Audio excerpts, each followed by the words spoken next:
মালদা জেলার মানিকচকে বন্যা পরিস্থিতির বেশ অবনতি হয়েছে। 1.5 মাস ধরে ভূতনির 3টি অঞ্চলে জলবন্দী প্রায় 1 লক্ষ মানুষ। জলমগ্ন একাধিক এলাকা। পুজোর হাতে গোনা আর মাত্র কয়েকটা দিন বাকি। প্রাক পুজো মরশুমে এই জলমগ্ন অবস্থার ফলে সমস্যায় পড়েছে বিভিন্ন পুজো কমিটি। মানিকচকের ভূতনির হীরানন্দপুর পঞ্চায়েতের পুজো মণ্ডপগুলির প্রায় সব জলের তলায়। মোট 9টি পুজো হয় হীরানন্দপুরে, সবকটি মণ্ডপই জলের তলায়। ফলে পুজোর দিন যত এগিয়ে আসছে ততই চিন্তা গ্রাস করছে পুজো কমিটির উদ্যোক্তাদের।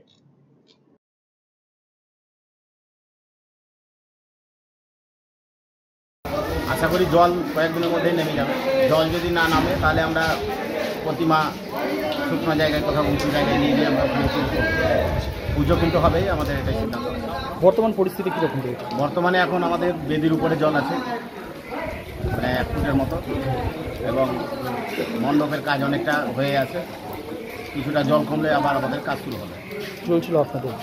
আমাদের মোটামুটি প্রথম বন্যার জল পার হওয়ার পরেই কাজ আমাদের শুরু হয়েছিল। আমরা আশা করেছিলাম যে আর হয়তো মানে সেরকম জল টল হবে না, শুকিয়ে গেল, আমাদের মাঠ পুরো শুকিয়ে গেছিলো। দ্বিতীয়বার আমরা মানে বন্যার আশা করেছিলাম না, আমরা আশা করেছিলাম হয়তো জল হলে খানিকটা হবে, কিন্তু সেই প্রথমবারের চাইতেও এবারে আমাদের জলের পরিমাণ আরও বেশি উঁচু হয়েছে, এবং তার জন্য সমস্ত জায়গায় প্লাবন হয়ে গেছে। মণ্ডপেও জল রয়েছে? হ্যাঁ, মণ্ডপের উপরেও এখন জল উঠেছে।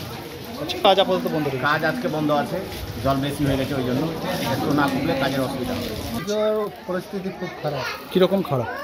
এই বন্যাতে কেমন করে পুজোটা হবে, সেই জন্য আমরা চাইছি যে জলটা কিছু ব্যবস্থা নিলে তাড়াতাড়ি পুজোটা হয়ে যেত।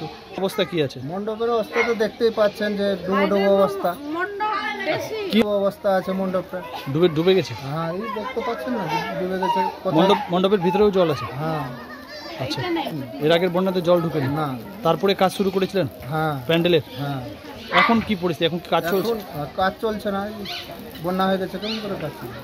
কি ভাবেন পরবর্তী? ওই ভাবছি যে জলটা চলে গেলে আমরা পুজোটা কিছু সুস্থ মনে দিতে পারতাম। আর যদি জল না কমে, এই পরিস্থিতি থেকে যায়? থেকে গেলে তো পুজোটা হবে কোনো রকম করে, মেলাটা তো আর হবে না। পুজো করবে ওই জলের মধ্যেই? কি পুজো? পুজোর তো হবে, পুজো তো বন্ধ হবে।